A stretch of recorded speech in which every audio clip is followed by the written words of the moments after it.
Good deal. Appreciate everybody showing up. I apologize.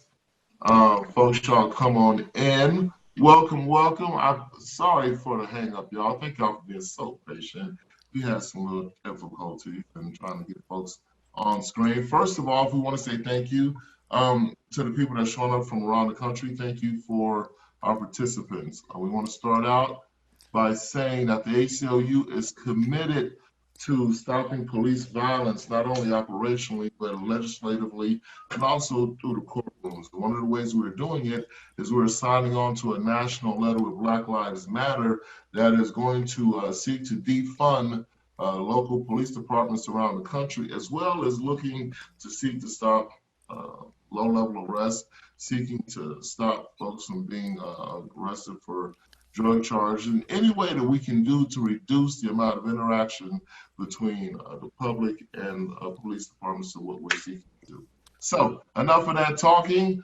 We're gonna let people come on in. We still got a couple of panelists that we are waiting for, but we're gonna go ahead and let Sean Wilson start us off and tell us what's happening in Wisconsin.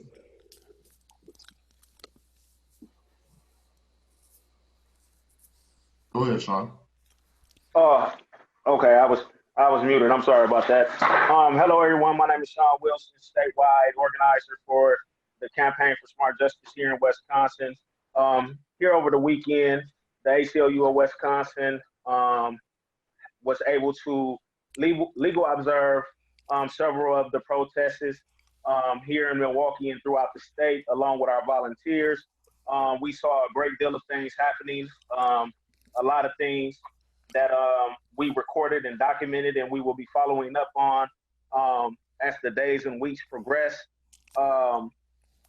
Folks are upset. Folks are hurting. And I think that what we saw this weekend was a pure example of the pain that Black and brown people are going through in today's time. And I think that it is very important that organizations such as the ACLU take the lead and use this positional authority in calling to the halls of power and asking them to pass legislation that would hold law enforcement accountable for the violence that they perpetrate against the Black and brown communities. Here in Wisconsin, we've done a lot of advocacy around police accountability work with our successful win about 2 years ago of our Stop and Frisk lawsuit. Since then, there has been a lot of work around police accountability where we're engaging the community members and educating them on what the lawsuit means and what it entails now that we have won.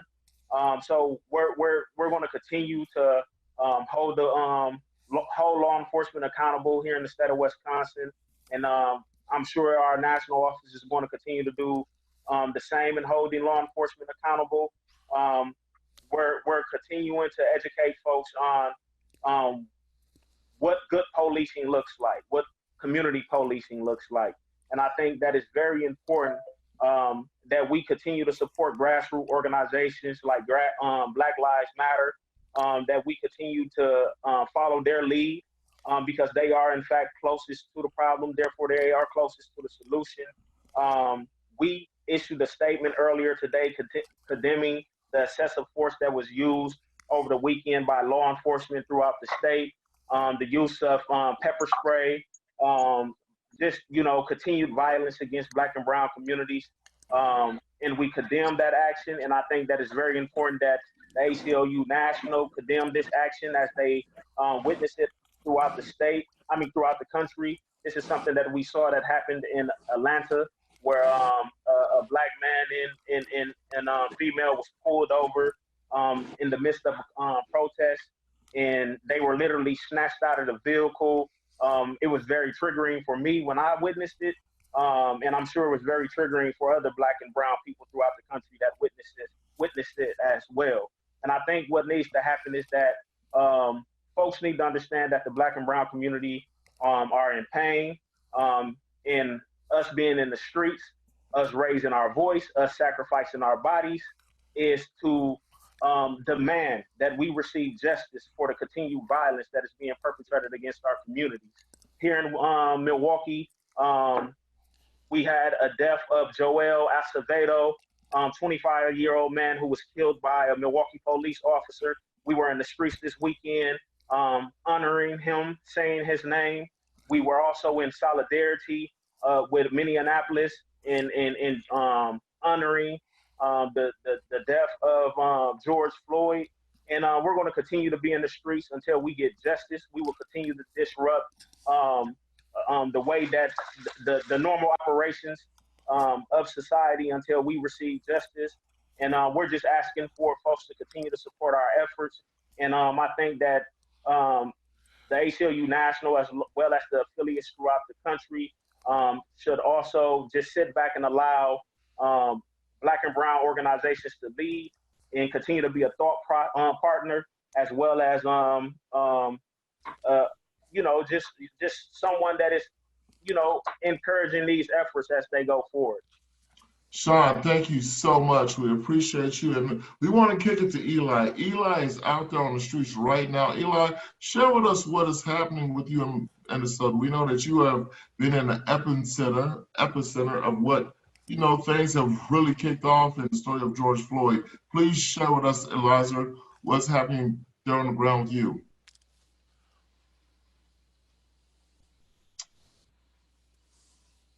Unmute yourself.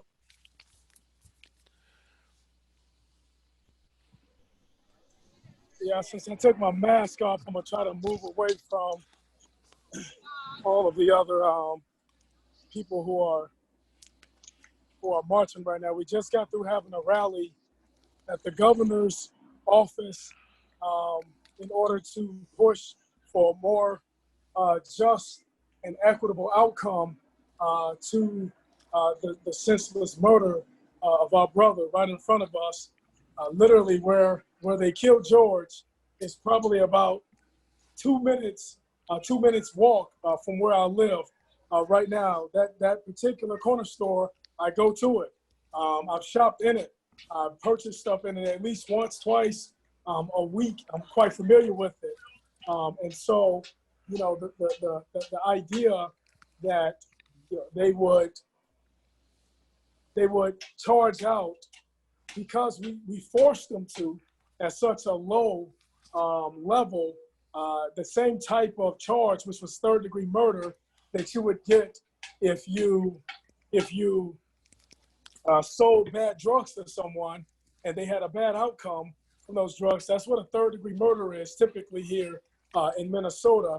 So that's the same level of charge that they gave to the officer who murdered George, and yet they still have not charged the other 3 officers. Today there was a break, or yesterday evening actually, there was a break in that the governor had the Attorney General, Keith Ellison, step in, and now the Attorney General has taken over the case. I have, and many other people have, much more confidence that we will get a more just result. The clear potential charge for this should be somewhere akin to intentional murder, whether that's in the first or whether that's in the second degree. It was quite clearly an intentional act to terminate our brother's life right in front of us, even as he screamed out repeatedly, "I can't breathe, I can't breathe, I can't breathe." It didn't even matter that he called out for his mom. He did so much in order to connect into the humanity of those officers who couldn't hear him. They refused to listen to him, even to the point in which they terminated his life. They murdered him. It wasn't enough. They still didn't remove their knee from his neck, their hand from his back, their hands from his leg. Even the other officer who prevented other civilians from stepping in and preventing those officers from killing our brother. And so people are out here. People have been out here. The city has been on fire for days. The National Guard is here. They've been pepper spraying. They've been gassing. I've been pepper sprayed. I've been gassed. People have been shot with rubber bullets. We've had several dozen arrests. There has been a curfew put in place over the past few days. Me and some of my other comrades have made a determination that we were going to protect some of the critical infrastructure within the Black community. We've had individuals who have been setting fire very specifically, strategically, and intentionally to many of the African-American businesses. In fact, in some places in Minneapolis, we don't have any more.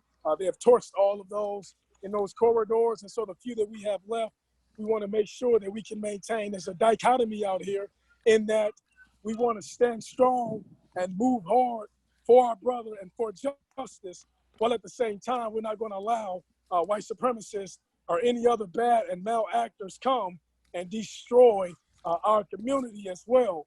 And so we're out here, we're peacefully protesting, we're shutting stuff down, we're letting it be known that justice is going to reign.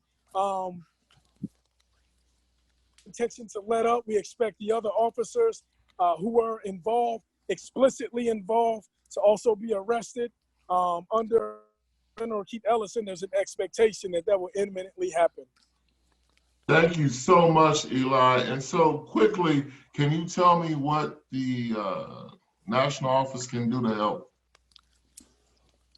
And so some of the things that the national office can do to help, we are going to continue to have calls put in to flood the governor's office with calls, with emails, with direct actions. We can call for direct actions in concert with ACLU Minnesota.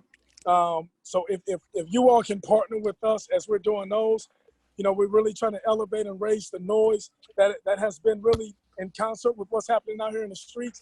That's been the only thing that's really been making any kind of moves. We still want to see the other 3 officers arrested. That is a clear demand.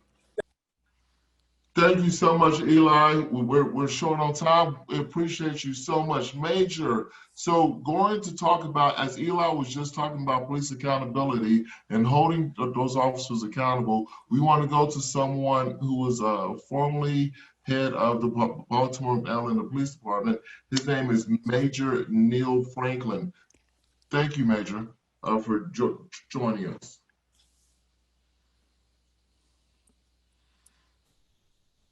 I think you're muted. Yeah, I'll mute yourself, Major. There you go, Major.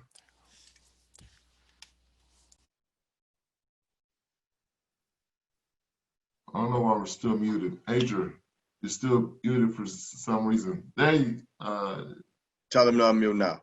There you go. Okay, yeah. Perfect. All right. Thank you so much. Hopefully it'll stay unmuted.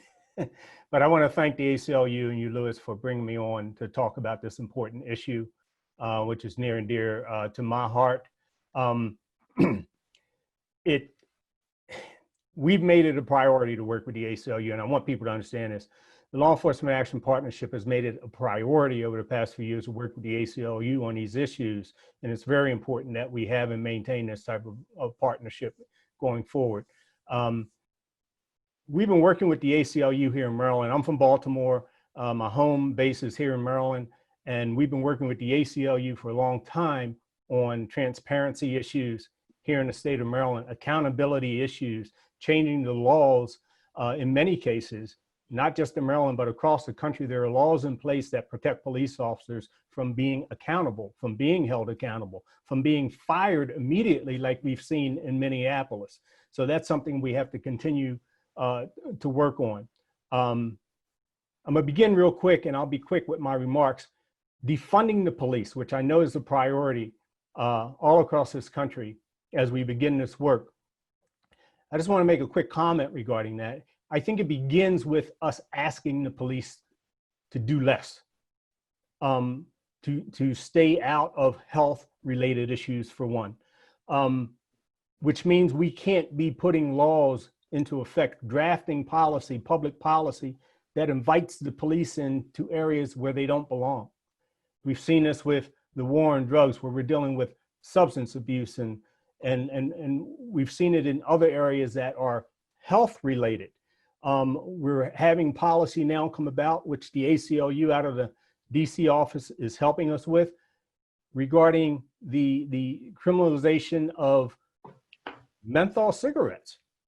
Okay, we don't want people smoking cigarettes, but we don't want the police involved in controlling who smokes, who sells, who moves menthol cigarettes in and out of our communities. That's a health issue, and that's one that we don't want the police involved in. Just think about Eric Gardner in New York City.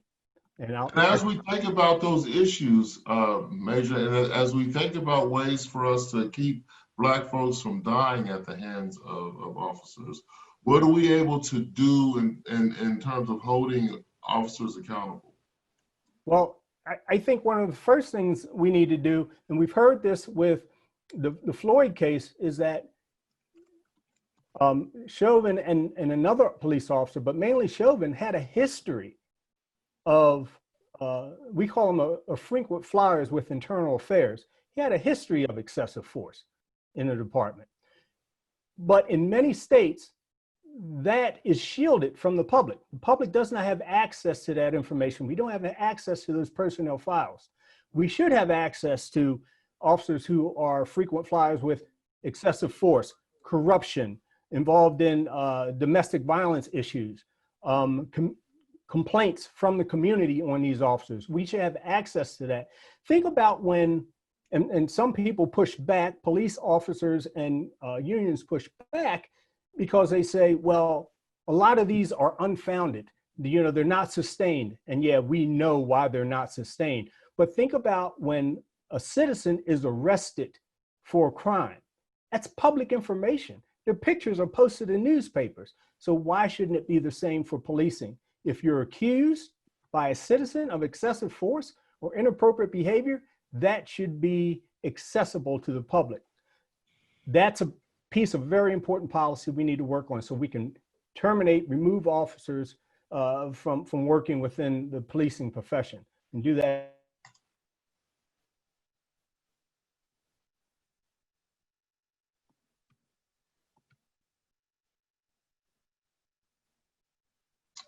Oh, it says the host muted me every time it goes on mute. There you go. I'm sorry. There you go. Okay. So I don't know what you missed, but basically what I'm saying is we need to have police personnel files open and accessible. I'm not talking about personal information. I'm talking about the business of policing within our communities. Anything that they do, their actions, anything involving the public needs to be accessible by the public so that we can take action to get them removed from the police forces. The main issue here is, and I want to make sure people understand this because we hear this over and over again. We need more training. We need more training. We need bullcrap. Police are trained very, very well in de-escalation techniques, in cultural issues. They're trained very well. How to use the tools that are afforded to them, when to use them, the use of force continuum, trained very well. What we need is accountability. We need, the public needs to be able to hold them accountable, not just as individuals, but we also need to be able to hold mid-level management accountable, sergeants and lieutenants, because many times when we have things like this happen, we don't hold the sergeants accountable who are familiar with the behavior, the historical behavior of these individual officers and have failed to take action to get them either removed from the department or at least some sort of sanction or punishment for things that they continue to do. Major, thank you so much for joining us. We're going to keep you around for question and answer. There's already someone that's asking you a question there. And so we're going to come back to you. Keturah is a juvenile justice organizer in Kentucky, and she has been working actively involving herself in the protests and the demonstrations, but also involving herself in the recent killing of Breonna Taylor. And so, Keturah, can you give us some landscaping on what's happening in Kentucky, please? Yes, and excuse my voice. I've been going nonstop for the last 5 days, so hopefully you all can hear me clear. But yes, the last 5 days here in Louisville, Kentucky has been, it's been a lot. It's been heavy. But for those who may not know, Breonna Taylor was murdered by Louisville Metro Police on March 13th. She was laying in her bed, and they came in to her home where her and her boyfriend was winding down for the night in bed with a no-knock warrant. And so they came in, the boyfriend thought that someone was breaking in, and he fired a shot, and the police literally unloaded 20 plus shots into their apartment and hitting Brianna 8 times. And so her case did not get a lot of coverage from the media, and it's only in the last couple of weeks has it got coverage. And so pretty much Louisville has been, it's been bubbling, and where we are at today, it's a lot to cover. But what I want to say, one thing that we're doing right now is we are working on an ordinance, a legislation here to end no-knock warrants. We are going to call that Brianna's Law. So I have been working with our council folks to write that. We've got a meeting on Wednesday with our public safety. But also, one thing that I want to talk about when we talk about police accountability, the city of Louisville is hurting. We have had protests, peaceful protests in the city. Friday, peaceful protests. I actually was tear gassed as I was leaving out on Friday, just in a span of seconds. And after that happened Friday night about 9:30, folks started, tearing up buildings and those type of things. But I want to give you all some context. On yesterday, on Sunday, myself and some Black Lives Matter organizers, we said we need to do some healing for our community. And so we had a call yesterday at 10:30, about 12 o'clock, we had a flyer out. We gathered over 1,000 people in front of the Yum Center and had a healing ceremony on yesterday. Last night, there have been no protests, no people in the west end of Louisville. The west end of Louisville is where predominantly most of the Black folks in Louisville reside. There had not been any protest in the west end of Louisville since Thursday. No one had been down there protesting anything. All of that was happening downtown. Last night, the National Guard and LMPD murdered another man in Louisville, Kentucky, David McAtee. I called him the barbecue man because he had his smoker pit and he set up and he was a staple in our community. And so when we talk about police accountability, this man, David McAtee, he fed our police department for free. That's what he did for the police department. And they murdered him last night. I don't know which one it was, but law enforcement. And so what I want to say when we talk about police accountability,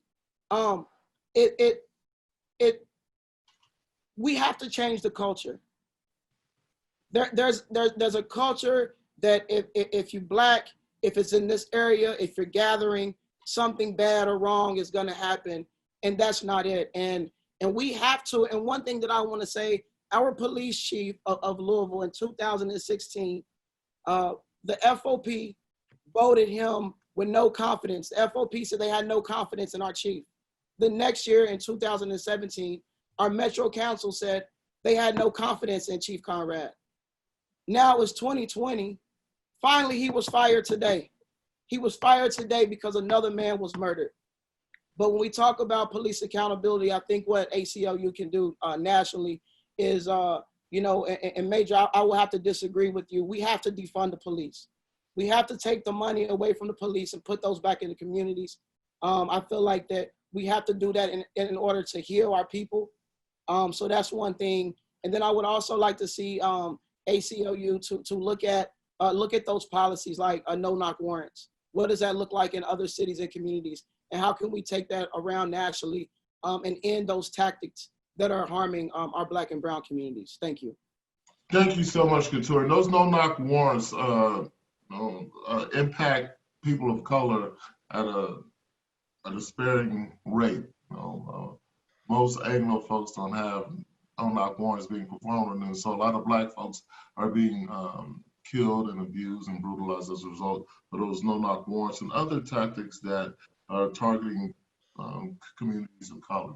I'm from Texas, so I'm always proud to talk to somebody who's from Texas, somebody that's been on the ground in Texas, and somebody that's been responsible for me being in the advocacy lane that I'm in. Lauren, can you kind of share with us what is happening in Texas? You know, we're seeing the pictures of folks showing up at the Capitol and people are showing up at the police stations. Share with us what's happening on the ground there. Yeah, so Texas is not much different than most of the rest of the country, right? All of our major cities and even some of the smaller ones have people showing out en masse to protest all of the things that have been going on recently. But specifically in Texas, you know, George Floyd was actually from 3rd Ward in Houston. So it's kind of personal to the Houston community, but also we also lost Mike Ramos to a murder by a police just last month. And the community still hasn't even felt like that has been addressed. And on top of that, we have, you know, not in the very recent past, Tatiana Jefferson, who was also killed in Tarrant County. And there, you know, we could probably be here all night naming names of all of the people who have died, senseless deaths to police violence. So it's very personal. I think the issue that is frustrating for all of us is the ways in which the response is disproportionate to the protests, the militarization of our police forces, showing up, you know, using non-lethal force that is still pretty close to lethal occasionally, and just the ways in which they're kind of, they're the ones instigating some of the rioting that winds up happening. And so, like, we're seeing the same thing that so many other people are seeing. And I would just say that, you know, we're at this place again where people are exhausted and they're tired and they are mad and we're to the boiling point. But the problem is we've been here so many dang times, and it's time for us to capture this energy and move it forward into sustainable changes.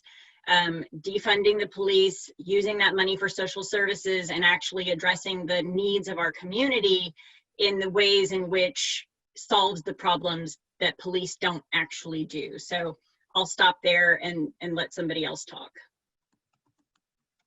Thank you so much, Lauren, for giving us some landscaping there. We know that the state of Texas has always kind of led us in what we don't need to do when it comes to policing. Thank you for your work there. Going on to Michigan, which has also been relatively active in the epicenter of what's going on. And I think Richard has an interesting perspective of what he has seen on the ground in Detroit, in Grand Rapids as well. So our Michigan ACL affiliate organizer, Rich Griffin, please share with us. Thank you. Appreciate it. Right now, just in recent hours, there were some protests and demonstrations where protesters were met by National Guards who stood between those protesters and the GRPD. The police chief offered a statement, some condolences and his well wishes and concerns about, you know, what the future would look like for community members and the police agencies here in this area to work together for some common cause, which, you know, is all great. The events that took place Saturday night, you know, what Lewis spoke to specifically is that the vast majority of photographs and videos taken of those who were destroying property of the police agency here in Grand Rapids, Michigan, were, you know, I don't want to shift the entire blame to Caucasian youth, but the vast majority of those captured on camera or on photo were white. But when, you know, they responded with a 7 p.m. to 5 a.m. curfew for this area and for this city, the patrols by Michigan State Police and county police officials are all in urban areas where Black youths are. So none of the attention was given to areas where the communities that they came from. One of the things that I want to speak to as briefly as I can here in this moment is we talk about defunding police agencies around the nation, which is the absolute only opportunity, the only way that we address some of these issues in the capacity that we can and the bandwidth that we have here in this country and our organizational power. But folks here that are panelists and as well as attendees need to recall the history of police agencies. The history of police agencies in this nation are predicated on the slave plantations, and also those slaves that ran away from plantations were often captured by individuals who were given the authority to go out and execute those warrants and execute that search in the capacity that they saw fit. Those initial organizations are what we know today as our police agencies, and the culture, as Keturah mentioned, is exactly what the issue is. We have a culture of policing in this nation that is rooted in their approaches to how they dealt with slaves in the 17th and the 18th centuries. So when we have a conversation about what's necessary and what the ACLU can do from a national perspective, our Smart Justice campaign is aimed at decarceration, which is one of the aspects of one of the problems that we have as a community here in this nation, as African American and Latino American people. I would suggest that ACLU National gets behind every effort to defund police across this nation, and to include in its Smart Justice campaign over policing of Black and brown communities. The intelligence and the acumen that we have, the power that we have, the organizers that we have across this nation, we have the bandwidth and the ability to put pressure on police agencies and legislators on a state level, as well as on a national level, to make sure that we get exactly, we get a response that isn't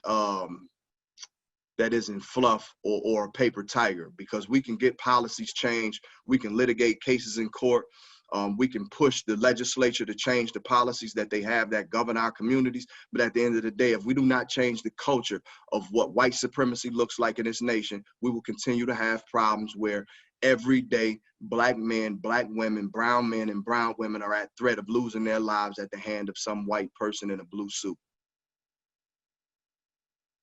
Thank you, Brother Richard, so much for your input and your insight.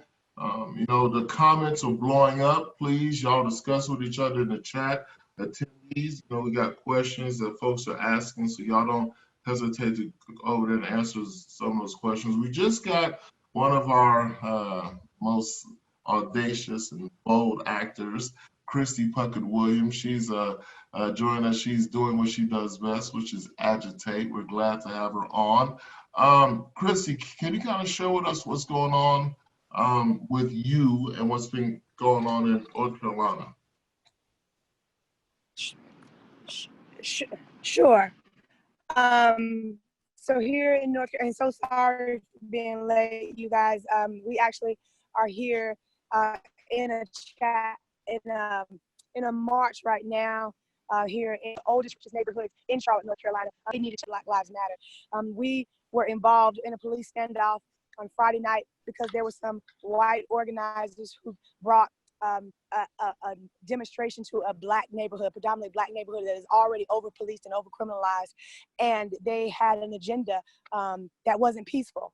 And so we saw our police here deploy tear gas upon myself and a city council person. We were on the front lines trying to protect the people from the state-sanctioned violence, and they shot us with tear gas.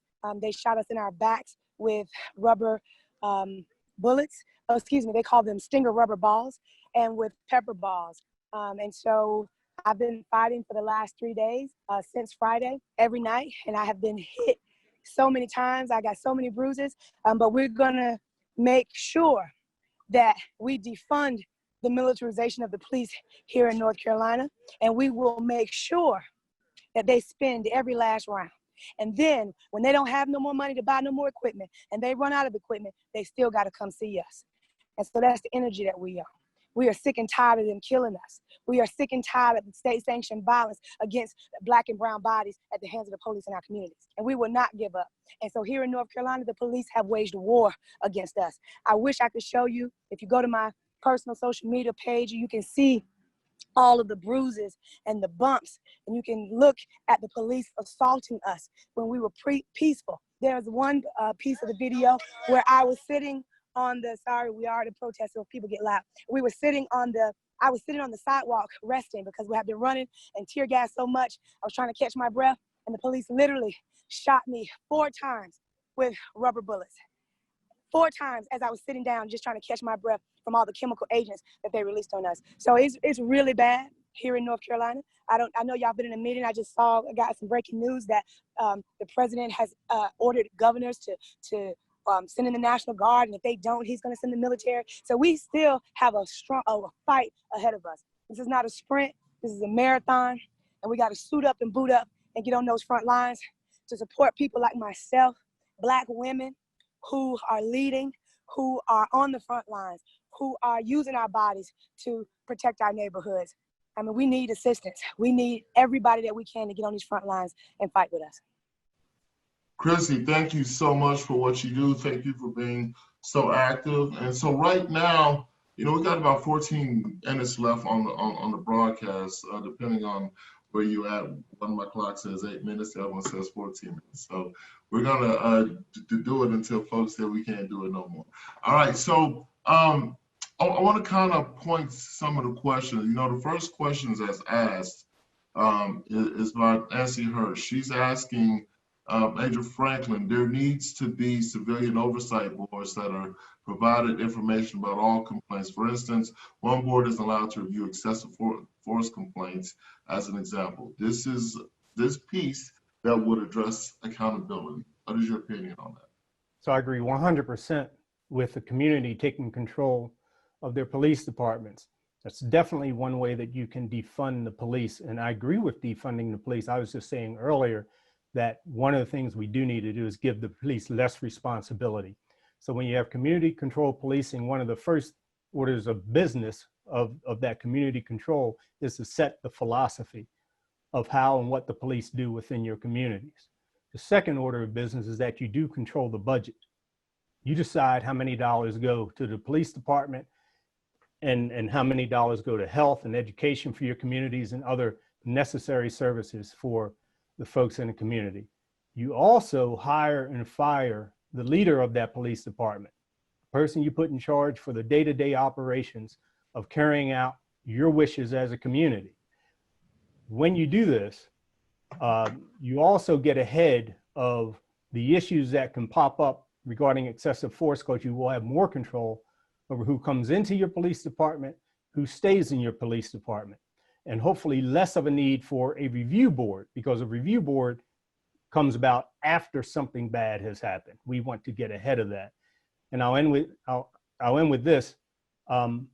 If you have a community control board, you have to have a process where you can remove members of that board just as easy as you put them on the board. Again, the community controlling that, along with a guiding set of principles established by the community that are very difficult to change. So individual board members can't come in willy-nilly and hijack your community policing board. Thank you so much, Major. There's a question, whenever we have a situation like this, unfortunately, there's always the issue of race that comes up. And Brian asked a question, and Sean, I want to direct this question to you for a brief answer. How big a threat do you think the Christian identity white pride movements is to all of this, and how equivalent is their threat to the police threat we're discussing?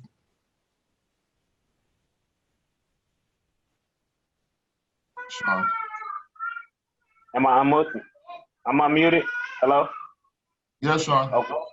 You said how big of a threat is the white identity organizations or groups? How big of a threat they are to this? And how equivalent is their threat to the police threat?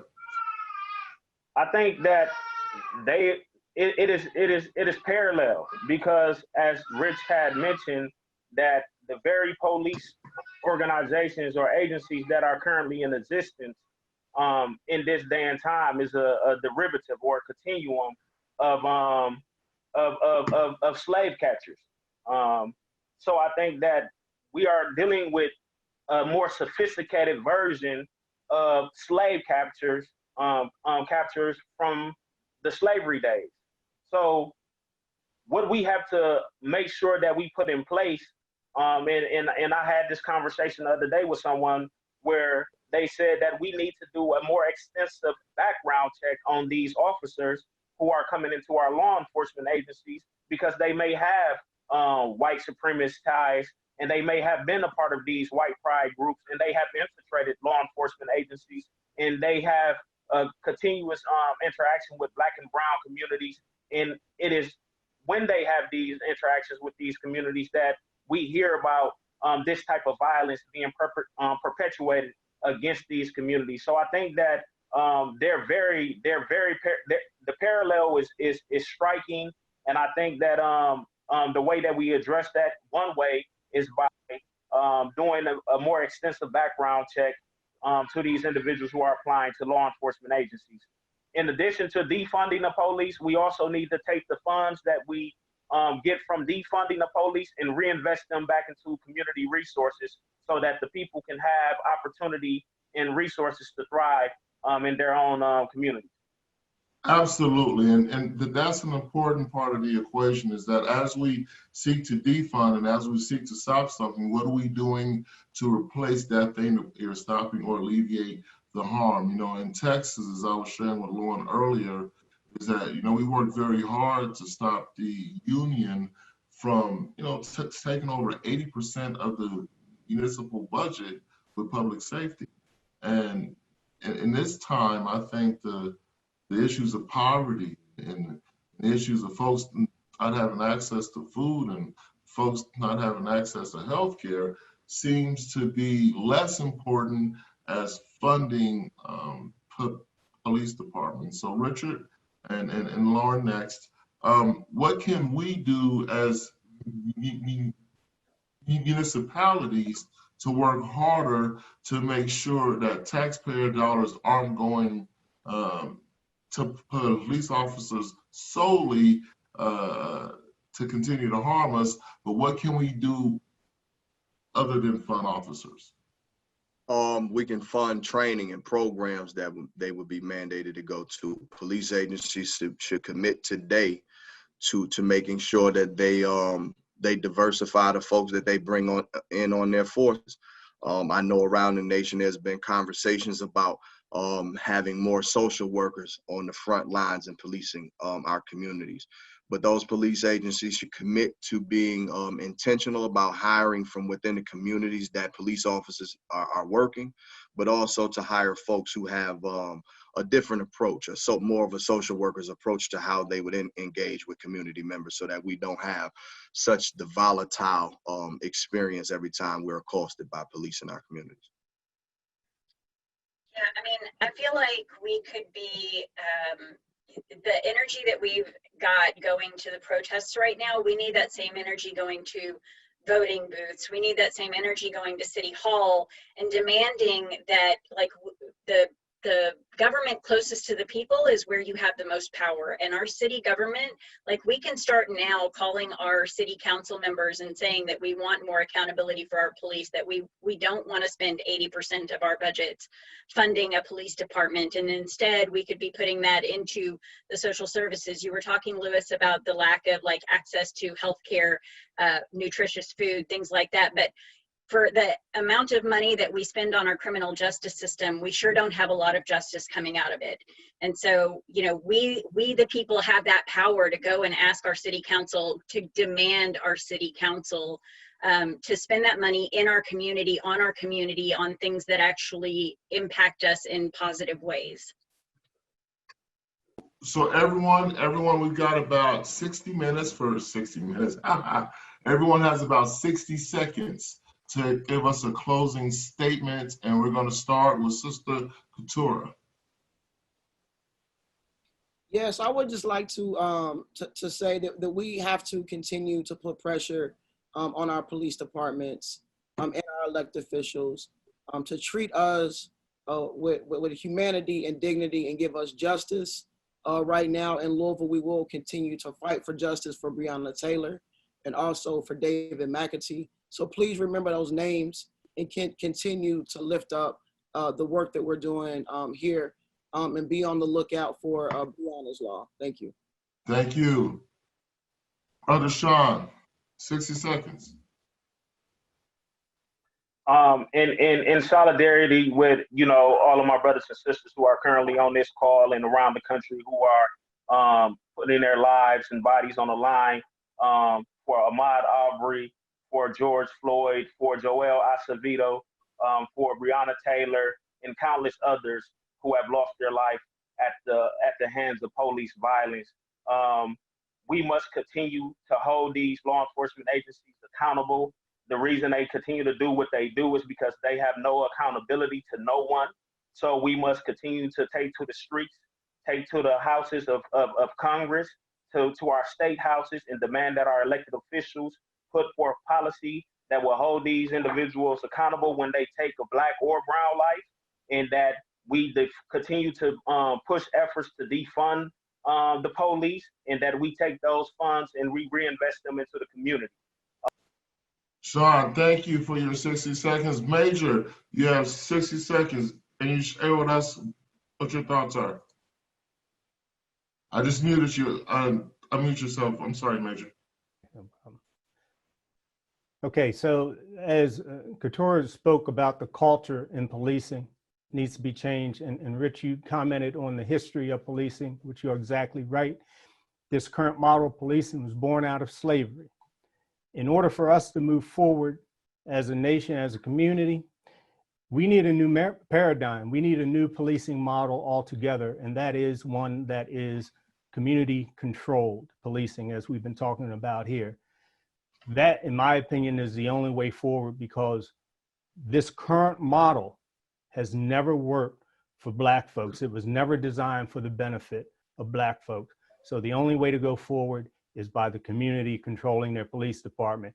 There's some things that we can do immediately to stop some of the harm that police officials and our policymakers can do, but I don't have enough time for that, so it'll be on our website, Law Enforcement Action Partnership. We're working with the ACLU and our other partners out there in the community to list and to work on these issues that can be. Thank you, Major. I apologize, Sister Kristie. I know you're out there on the ground, so we want to get you in so that you can get off. Thank y'all. I believe that anything that we do, as the Major said, has to be towards delegitimizing the police. The way policing is done now is not legitimate. And so because of that, we have to defund, divest, and dismantle policing. And that can only happen with the power of the people.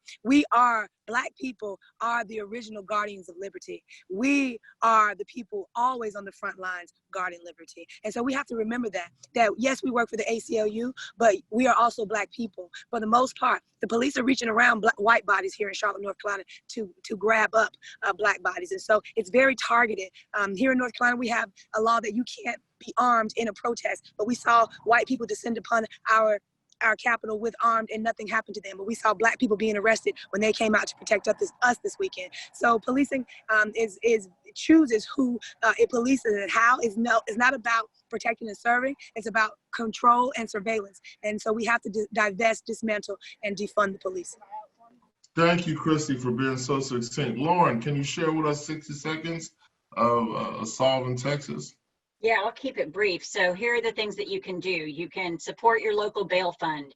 If you can't show up in person to rallies to protest and be there and take up space on the front lines, then what you can do is check in on your Black and brown friends and neighbors and make sure they're doing okay, because this is exhausting. People are exhausted. They're tired of just trying to exist in their skin and have a target on their back. So check in with your people, make sure they're okay. And then if you also can't go out or can't donate to bail funds or Black-led organizations, then sit down and write letters to your city council members. Tell them that they need to defund the police. Tell them to invest in our communities, and that's all. Thank you so much, Lauren. Rich, please share with us. Yeah, sure. I echo the same sentiments of my colleagues. Please support the Detroit Bail Project. Those folks down there are doing great work to make sure that people who are being accosted by police and arrested for, minor offenses are being let out of jail as expeditiously as possible. Support Black Lives Matter, everything going on in the West Michigan area, but also educate. Continue to educate your colleagues, your counterparts, your co-workers, your friends, your families. Educate our children. let them know exactly, what type of forces we're up against out here, but also what type of advocacy we can take, whether that be legislative or through litigation. But continue to put out the word and educate everybody that you can on the realities behind what policing and over-policing look like in this nation.